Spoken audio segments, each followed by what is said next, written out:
जळगावमध्ये जुगल पाटील सध्या आपल्यासोबत जोडलेले।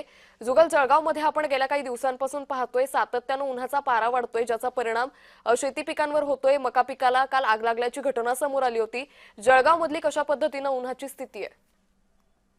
नक्कीच अंकिता, जळगाव जिल्ह्याचं तापमान हे दिवसेंदिवस वाढत असून काल या ठिकाणी रविवार ठरलेला आहे। त्यामुळे जर विचार केला तर जळगावचं तापमान हे 44° इतकं गेलेलं आहे। त्यामुळे जळगाव जिल्ह्यात वाढत्या तापमानामुळे शेतीमालाला देखील मोठा फटका बसलेला आहे। शेतकऱ्याच्या 5 हेक्टरमधील मक्याचं मोठ्या प्रमाणात नुकसान झालं होतं।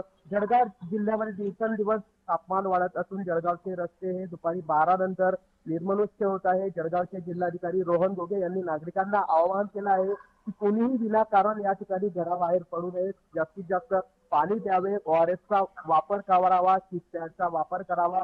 उष्माघातामुळे जळगाव जिल्ह्यातील सामान्य रुग्णालयामध्ये उष्माघात कक्षाच्या देखील या ठिकाणी स्थापना करण्यात आलेली आहे। रुग्णांसाठी हा उष्माघात कक्ष स्थापन करण्यात आलेला आहे।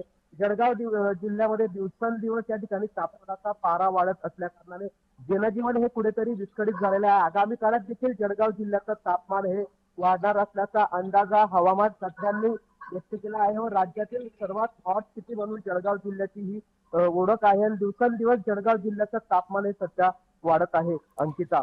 निश्चित, त्यामुळे एकंदरीतच राज्यभरातील हे प्रतिनिधी आपल्याला या संदर्भातले अपडेट देत होते। तुम्हा सगळ्यांचे खूप धन्यवाद तुम्ही दिलेल्या या सविस्तर माहितीसाठी।